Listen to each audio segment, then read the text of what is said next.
Hi there, good afternoon. My name is Melissa Slaymaker, and I am the Ambassador for Women in Tech South Africa. I'm joined today by Lillian Barnard.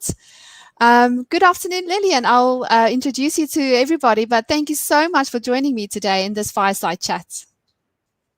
Good afternoon, Melissa. Thank you. And I'm just glad to be here. And happy Women's Day to all the women. I know we celebrated it on Monday, but I think it's still relevant actually for not just the rest of the week, but right for us to continue to talk about this conversation.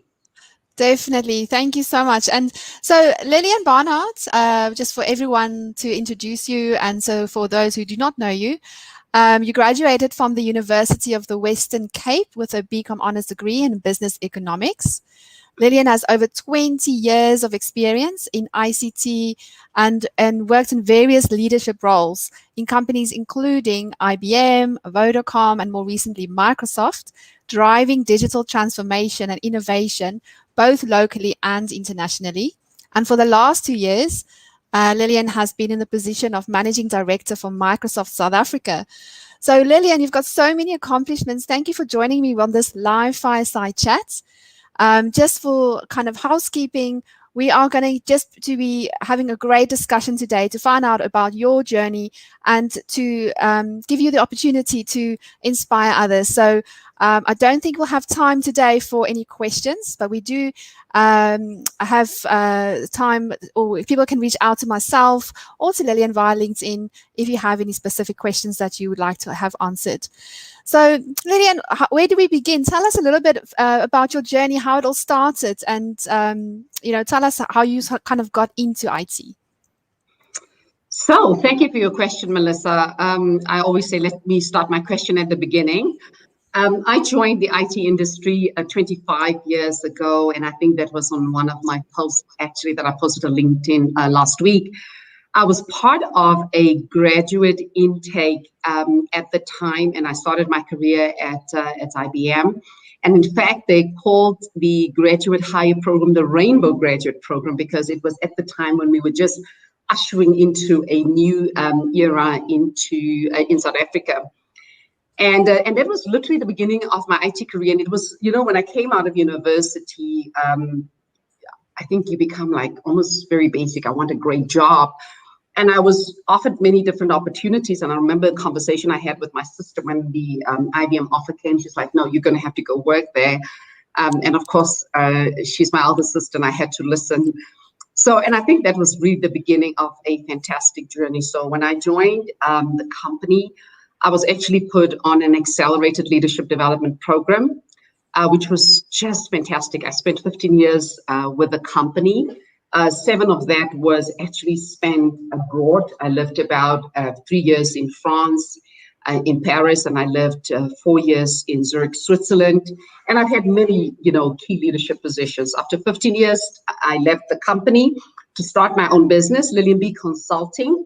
And that was just a different journey, but it was all part of my own learning, growth, and development.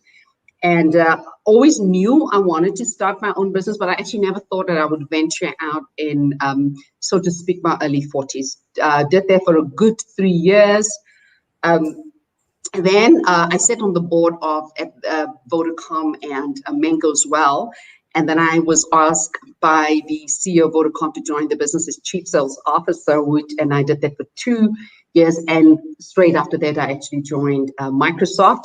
4 years been with the company, an amazing journey. 2 years as the public sector director, and now 2 years into the role as managing director, as local CEO for the company.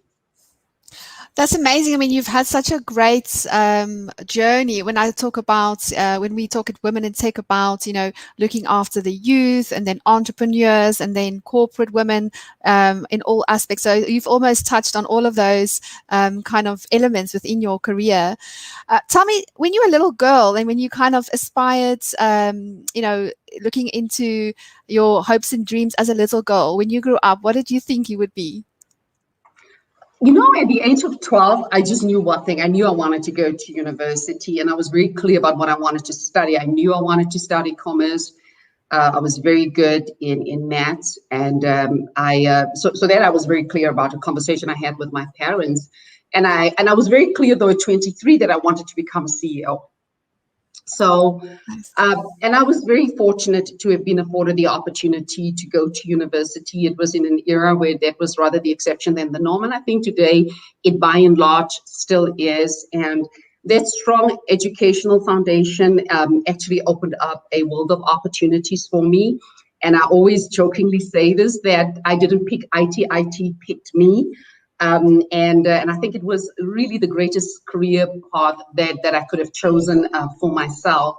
So and I think it was actually at 12. It was just go to university at 23, and I was clear about, hey, I would love to run a company. And I think it was heavily influenced by studying, and you talked about this, business economics, and when you read just in terms of how the world works, you always hear about leaders making strategic decisions, right? Always some of how they had to pivot their organizations, talking about growth strategies.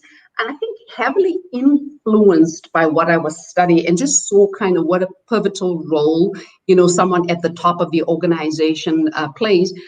I think also what I missed perhaps at the beginning of my career was that I'm actually going to have to start at the bottom, right? And that is why last week, when I almost tried to, in a very short post, encapsulate my 25-year journey, it was like I actually had to start as a graduate hire, because for some reason, I don't know why, I thought coming out of university, you're educated enough to actually go run a company, right? And but I realized all these years of learning and growing was absolutely fundamental to ultimately, gain that professional maturity as well. You mentioned in terms of you didn't choose IT, but IT chose you.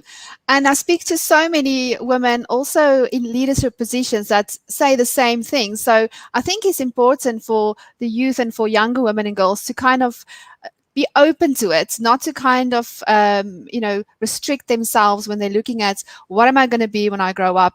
And then when you get to that, you think, okay, what now? What's next? But to always be learning and always kind of thinking, how can I develop? And IT is a great platform for women to go into a career where you can have variety, right? You can go into leadership, you can go into design. And I think it's important for women and for the youth really to understand that there's so many opportunities. Talking about, kind of, again, growing up and going back into there, it's so important that women can see themselves. So like, you can't be what you can't see is a phrase that's used a lot.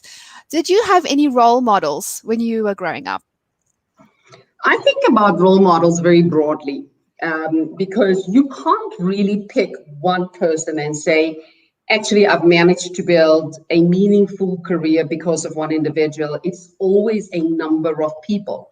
So if I go back to actually, to the age of 12, people who actually played and continued to do so were my parents. I was very fortunate to have parents where we were surrounded by a lot of love and affirmation. And that was exactly what I needed, and everyone still needs it today. And then think about just my own schooling. I had teachers who believed in my potential, and I remember one teacher saying to me, "You have to go to university, right? This can't be it. You need to aim for something much bigger because your grades speaks directly to that." And then when you enter into the business world, you find a different set of people who, inspire you to aspire to become, that leader that you think you eventually could be. So it is really a number of people, but maybe just to talk about my professional journey.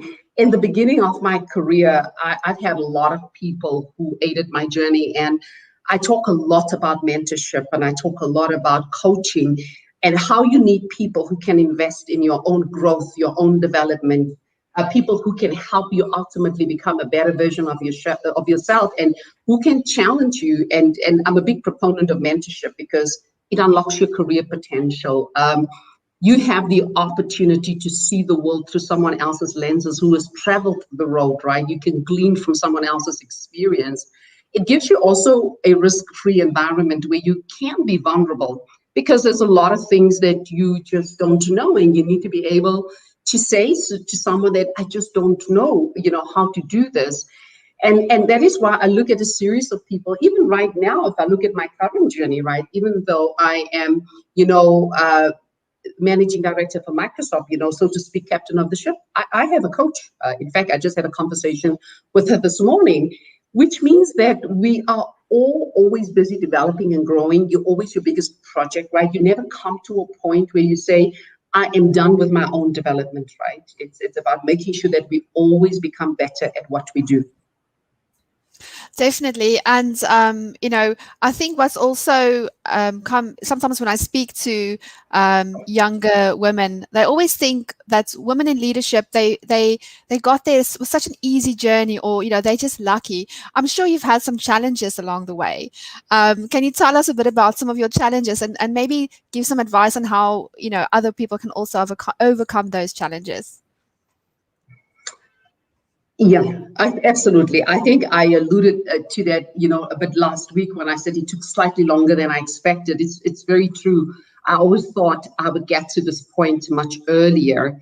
I've had many challenges, and women have many challenges. If you think of our industry, right, the ICT space, they say there are only 18% of women actually right now active in this space. That means there's not enough. And I'm sure as you go higher, you will find only, fewer women. And plenty of challenges. You find those moments when someone says, no, you're not ready for this. Sorry, you're going to have to wait. And there are moments where you almost feel that your career is, put on pause. And what are you doing in those moments, right? So if I think of some of my obstacles, I remember a moment when I thought, I was up for a promotion, and spoke to my boss at the time, and the person is like, oh, sorry, that's just not right now on my priority list. What do you do? How do you bounce back? And it's about, building that resilience so that we can bounce back from those adverse moments, disappointments, right? When you go through periods where you think, I don't think I'm making the progress I thought I would be making. Use it to build character, because sometimes when something takes slightly longer, it's amazing what you learn, in the journey. Detours are, I think, by and large, if I think about my entrepreneurship, there was something I planned to do probably in my 60s. I did it in my early 40s. It was a bit of a detour because there was a moment when I felt that, gee, I'm not breaking through the ceiling. I feel a little bit stuck, right? I was on this fast path, and all of a sudden it kind of just stopped. And I thought, I need to do something else with, my career, and do something that will continue to inspire me. And those 3 years, I've made some good notes. It wasn't part of always my grand plan, but I can tell you now it was a great plan. And just the things that I've learned about the world and what I've discovered about myself was absolutely worthwhile. And sometimes these temporary delays, we shouldn't give up. We should have a little bit more patience, right? Because often good things come to those who just wait a little bit longer. Winston Churchill says it best, that mountaintops are great and it's fantastic when you get that promotion, right? But it's the valleys that mature us, right? It's where we learn. This is where we grow. This is where we develop. This is where we reach our resolve, where we discover who we truly are and truly how strong we are. And also understanding that we are on a journey of constant learning, growing, and discovery. And I think definitely you've hit a point that I wanted to kind of highlight, is so many women turn, or men, just everyone in general, when you start a career and you get a graduate internship or something like that, and you think, I've made it into this corporate, I'm set for life. That's not actually the reality at all. You always have to have that entrepreneurial mindset. You have to build your personal brand. Even if you're working in a corporate, what are your unique strengths? What are your kind of USPs, if you want to call it that? So I think it's important to always have that that drive to want to improve yourself. And I think that's something that you've definitely shown throughout your career. In terms of the talk today, I want to focus on the confidence building and giving maybe women that think, am I ready? Or maybe, that need just that little bit of motivational inspiration today. We hear the phrase imposter syndrome quite a lot. What would you say to women that want to perhaps, take that leadership step, but that's maybe not feeling confident enough yet? Yeah, we talk a lot about the imposter syndrome, and that's true. And so my first advice to women are, and I think maybe let me backtrack quickly to what you said. It's important for us to realize that career paths aren't linear. you go through this, right? I wish someone told me that. And I keep saying this to people that, you know what, take courage that you will get there, and it's through the bumps of the road where you learn a lot. So the imposter syndrome is it's something that absolutely we have to deal with. And as you go through your own journey, you're going to have to make sure that you tackle it in your own way. I say this to women that be bold and be fearless and go after your dreams and make sure that you build your confidence knowing who you are, because our brilliance comes when we operate at the truest version of ourselves, when you know who you are and what you have to offer. But it is that journey of self discovering. Do you know who you are, and do you know what you have to offer the world? Do you understand your exceptionalism and what makes you unique, what you bring to the table? You know, I say to my team that you need to understand how you could come even to Microsoft and, braze, now our digital passages with your brilliance. And do you understand your brilliance? And my advice is that take time to understand yourself and understand what your strengths are and how do you hone that? Because when we operate in our strength zone, this is where we feel strong. This is also that moment that's been created for us to ultimately shine. And you will find that the more you start working on some of these strengths, even though you have to work with this voice potentially in the back of your head that say you aren't capable, the more you hone it, you will find that over time, that confidence building, which is, by the way, a daily exercise, and so is courage, you will overcome it. Everyone goes through that. When I was much younger in my career, there's stuff that you think, I don't think I can do that, right? And when I now talk about gender equality, I talk about it in the context of psychological freedom, because what the imposter syndrome does with us is that we are not psychologically free to go after the things that we believe we deserve, right? We have those artificial, barriers and boundaries and limitations that we've often set for ourselves. But how do you ultimately free your mind and say, hey, when you walk into a room, you know, I belong here. When you speak, you believe that, hey, I have the right to be heard. And it is with that sense of conviction that we need to operate, right? And it absolutely takes a Yeah. process, and that's something that we need to do right away. And I think women are sort of um, maybe just from the past, experience, they're not really good at that. So they sometimes feel like they have to be, don't be too confident or you'll upset people. So I think that's something that I know we all need to work on. In terms of your kind of favorite quote, or I've actually heard you say a few times that leadership or leaders become great not because of their power, but because of their ability to empower others. And I think it's so important that as women, we need to help each other up the ladder. What are your thoughts on that? That's one of my favorite quotes, actually, by John Maxwell. And it is very true, because when you are in a leadership position, it is actually no longer about you. It's about what we talk about at Microsoft, building a workplace where we truly embrace diversity and inclusion, where you make sure the right conditions are in place for people to do their best work. And when he talks about empowering others, is that what are you doing as a leader to ensure that you empower and enable others to show up in the best way possible? Because once you are in the room and once you have a seat at the table, it actually is no longer about you. It is about those who aren't in the room and who aren't in the table. And what platforms are you creating for their gifts to shine as well? So every day, and actually, if you think about it, when you are a leader, you get a lot of things done through people, and you want them to do it at the highest and best potential ever. And that is what empowerment for me is truly all about. Definitely. No, that's definitely inspiring, because I think you get great leaders, and then you get leaders that need to really help others and see the bigger picture. And I think you do that really well, and that's why I think a lot of people look up to you.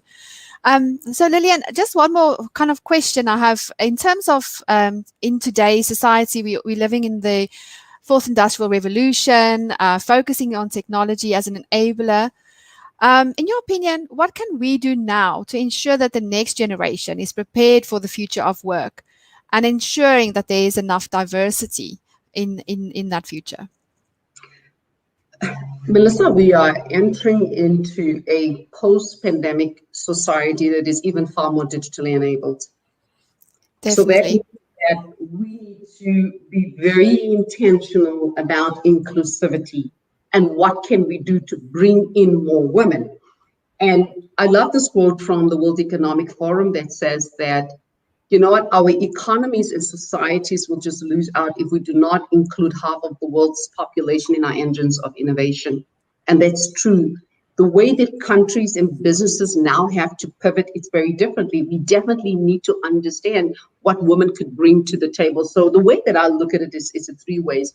Number one, it's about creating that awareness to give women exposure for them to understand how far they can dream, what is possible. So if I think, for example, some of the programs that we run at Microsoft, like DigiGirls, where we give young girls, who are still in school, access, visibility to, IT careers. It's important that you help them understand what the possibilities are, because often people only dream as far as they can see. But when you open, broader, and you broaden their horizons and you open more possibilities for them, they're making better choices. So that whole notion around creating awareness from a young age and encouraging young girls to take, up STEM subjects is absolutely crucial.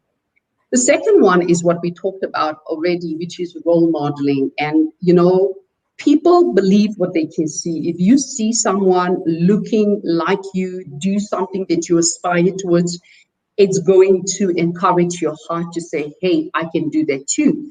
So we need to create more role models so that young girls and women can see people doing what they would love to do one day. And the third one for me is access. How do we then give them access? So now that you know what's available, now that you see someone do it, then how do I start participating? And in fact, on Monday, we launched a program with Tech for Deaf, where we aim, of course, to train over long term 5 million, women with digital skills. And the question is, do we need more of these programs? The answer is absolutely yes, right? There's a lot of these programs in place, but we're still touching, the tip of the iceberg.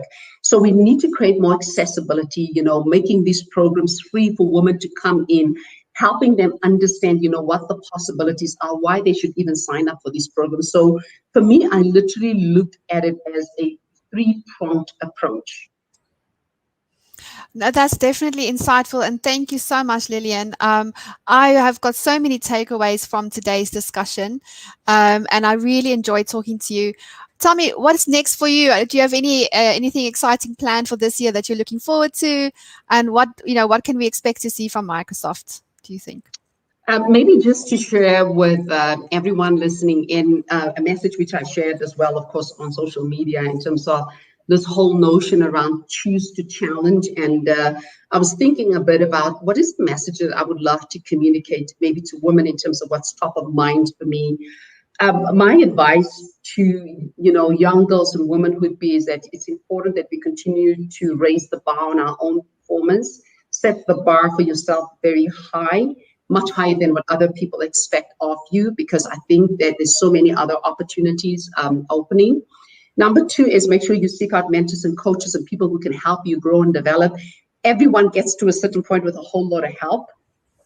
And number three, it's this thing of about challenging the status quo. For some of us who are in the room, who have a seat at the table, it's about how do we lend our voice to others who are not there yet, so that we make sure that we pave the way for them to eventually join us, because it is about ultimately making sure that we bring in more women into leadership, at breaking down more barriers so that we continue to lift each other.